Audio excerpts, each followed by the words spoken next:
حاصل کرتے ہیں تو مال کمانے کے لیے، ہنر سیکھتے ہیں تو مال کمانے کے لیے، کسی استاد کے پاس جاتے ہیں تو مال کمانے کا طریقہ سیکھنے کے لیے، کسی سے یارانہ لگاتے ہیں تو کہتے ہیں ذرا دیکھو تو صحیح یہ آگے کیسے گیا ہے۔ جب مطمع نظر ہی مال ہو، جب توجہ ہی ساری مال کی طرف ہو، جب دولت ہی ہر چیز کا لوگ ما حاصل سمجھ لیں اور مقصود اور مدعائی دولت کو بنا لیں، تو پھر انسانوں میں کمزوریاں پیدا ہوتی ہیں، روحانی قوتیں ختم ہوتی ہیں، پھر انسانوں کے اندر شوق ذوق اور وہ ساری چیزیں کمزور پڑتی ہیں۔ میرے نبی کریم پھر پڑھیے،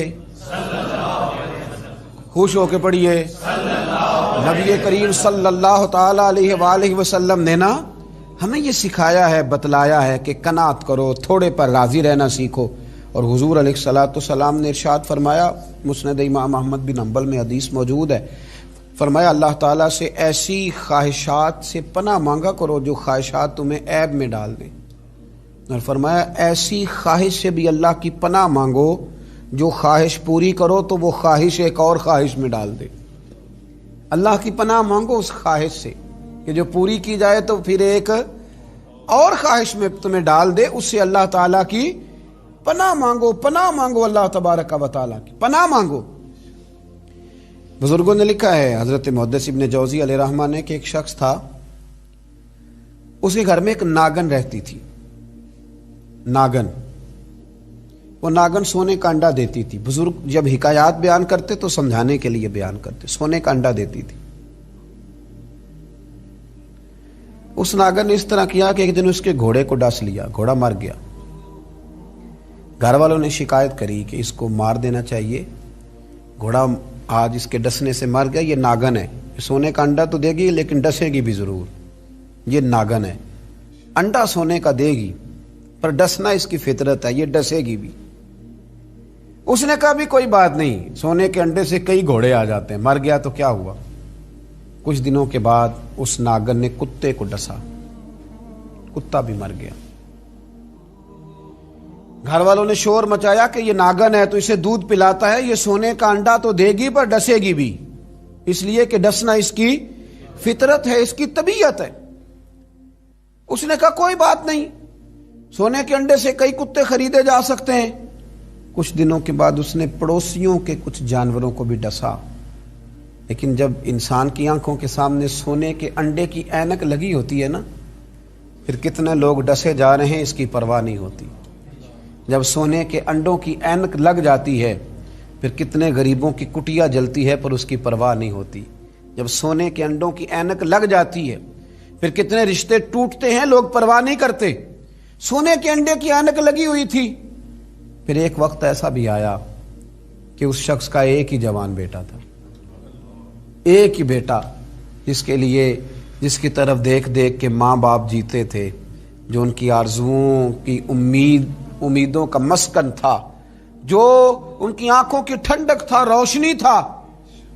اس ناگن نے پھر اس بچے کو ڈسا، اور جب اس بچے کا جنازہ اٹھا تو پھر اس نے ہاتھ میں ڈنڈا پکڑا، اور ڈنڈا پکڑ کے جب وہ مارنے لگا نا ناگن کو، تو اس کی بیوی کہنے لگی اسے نہ مار، اپنے اندر کے لالچ کو ڈنڈا مار، اپنے اندر کی اس ہرس کو، اس ہوس کو، اس طمع کو، جس نے آج میرے بیٹے کی جان لے لی، جس نے ایک ماں کی گود اجاڑ ڈالی، جس نے اس گھر کی ساری خوشیوں کو تباہ کر دیا، اس لالچ پہ ڈنڈے برسا، جس نے تباہ کر کے رکھ دیا ہر چیز کو، جس نے کچھ بھی آج باقی نہیں چھوڑا، بے قدراں کچھ قدر نہ جاتی، کیتی خوب تسلی ہو، اے دنیا دار پجاری زر دے، کتیاں دے گل ٹلی ہو۔ میرے نبی کریم علیہ السلام نے فرمایا دنیا کا مال مردار ہے اور طلب کرنے والے کتے، مردار مال کو طلب کر رہے ہیں۔ بیٹے کا جنازہ اٹھ گیا، اب کیا فائدہ ہوا؟ آج روحوں کے جنازے اٹھ رہے ہیں، آج دلوں کے جنازے اٹھ رہے ہیں، آج تن کے اجلے لوگوں کے من کے اندر کچھ بھی موجود نہیں، مردہ روحیں، مردہ دل، مردہ خیالات، ہر چیز مائنس کر کے جو چیز پیچھے بچی ہے وہ صرف دولت ہے، ہر چیز مائنس کر کے ہمارے پاس جو پیچھے بچی ہیں وہ جائیدادیں ہیں، ہر چیز مائنس کر کے جو ہم نے بچایا ہے وہ دنیا کا مال ہے، باقی ہر چیز تباہ ہو گئی۔ بھائی کے ساتھ جھگڑا چل گیا ہے، چونکہ ایک 4 مرلے کے پلاٹ کا معاملہ تھا، والد کے ساتھ تنازع چل گیا ہے چونکہ اس نے ہمیں حصہ کم دیا تھا، اماں کے ساتھ جھگڑا ہے کیونکہ وہ بڑے بھائی کی جائیداد زیادہ دینے کے حق میں ہے، ہمارا اپنے دوستوں یاروں کے ساتھ جو رشتہ ہے وہ لالچ کا ہے۔ ہم نے ہر جگہ ہرس کا بازار گرم کیا ہے، طمع، لالچ، یہ ساری چیزیں اس تیزی کے ساتھ لوگوں نے اوڑھی ہیں کہ ہر طرف دولت کا بازار گرم ہے۔ یہ جو سڑک پہ جا رہے ہیں کچھ پیسے لینے جا رہے ہیں، کچھ لے کر کے واپس آ رہے ہیں، کچھ مزدوری کرنے جا رہے ہیں، کچھ مزدوری ڈھونڈنے جا رہے ہیں، دولت ہی دولت کا ہر طرف انبار لگ گیا ہے۔ یوں محسوس ہوتا ہے کہ جیسے اب جو کسی سے سلام لیتا ہے تو وہ بھی پہلے سوچتا ہے کہ مجھے میسر کیا آئے گا۔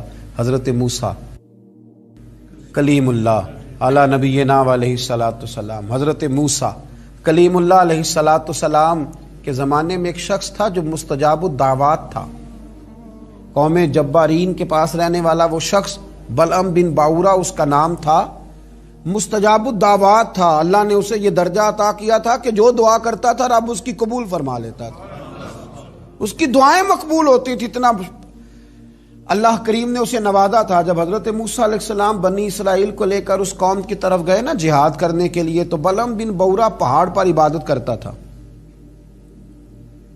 بہت سارے لوگ اس کی عقیدت مند تھے، بہت سارے لوگ اس سے محبت کرتے تھے، بہت ساری جگہوں پہ وہ چاہا جاتا تھا۔ جب اس کی طرف حضرت موسیٰ اس قوم کی طرف حملہ کرنے کے لیے جا رہے تھے تو لوگوں نے اس سے کہا کہ تو اس طرح کر کے دعا کر کہ حضرت موسیٰ کی قوم رستے میں ہی تباہ ہو جائے معاذ اللہ، کیونکہ تیری دعائیں قبول ہوتی ہیں، تو یہ دعا کر کہ رستے میں ہی وہ سب لوگ ختم ہو جائیں۔ اس نے کہا کیا بیوقوفی کرتے ہو، اللہ کے نبی کے بارے میں دعا کر دوں، پیغمبر خدا کے بارے میں، حضرت موسیٰ کلیم کے بارے میں کیا بیوقوفی کرتے ہو؟ لوگوں نے مجبور کیا، اسے مجبور کیا، لیکن اس نے کہا نہیں میں نہیں یہ کام کرتا۔ لوگوں نے دلائل دیے، بالآخر کچھ لوگوں نے کہا کہ آپ استخارہ کر لیں، اگر تو آپ کی سمجھ میں یہ بات آئی تو آپ آگے لے جائیے گا، نہ آئی تو نہ لے جائیے گا۔ بلعم بن باورا نے استخارہ بھی کیا، استخارے میں بھی اسے حکم ہوا کہ تم نے بد دعا نہیں کرنی، تم نے حضرت موسیٰ کی قوم کے بارے میں دعائے ضرر نہیں کرنی۔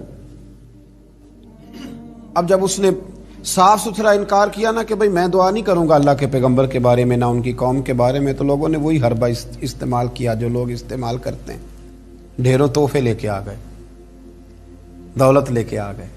اللہ تبارک و تعالیٰ جب دین کے نام پہ لوگوں کو عزت دیتا ہے تو پھر لوگ اس کو استعمال کر کے دنیا اکٹھی کرنی شروع کر دیں، پھر لوگ اپنا بڑا نقصان کرتے ہیں، پھر اپنی روحانیت کا، اپنی تاثیر کا لوگ بڑا نقصان کرتے ہیں، پھر لفظوں کے ہیر پھیر سے دولت کمانا چاہتے ہیں۔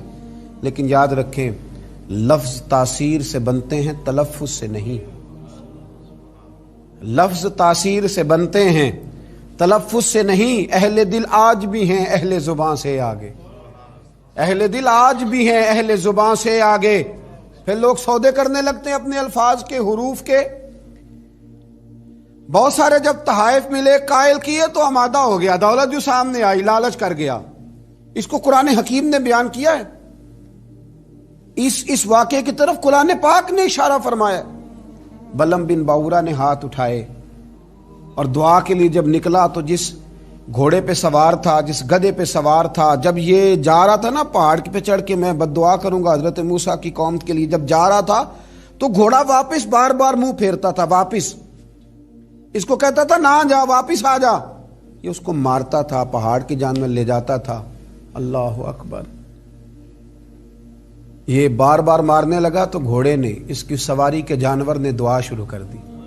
گھوڑا تھا یا گدھا تھا، اس نے دعا کی یا اللہ مجھے زبان دے، میں اس لالچی کو کچھ سمجھا دوں، مجھے زبان عطا کر، میں ہی اسے کچھ سمجھا دوں۔ اللہ نے زبان دی تو گدھا کہنے لگا آگے نہ جا، تو مجھے آگے بھیجتا اور اللہ کے فرشتے مجھے واپس بھیجتے ہیں۔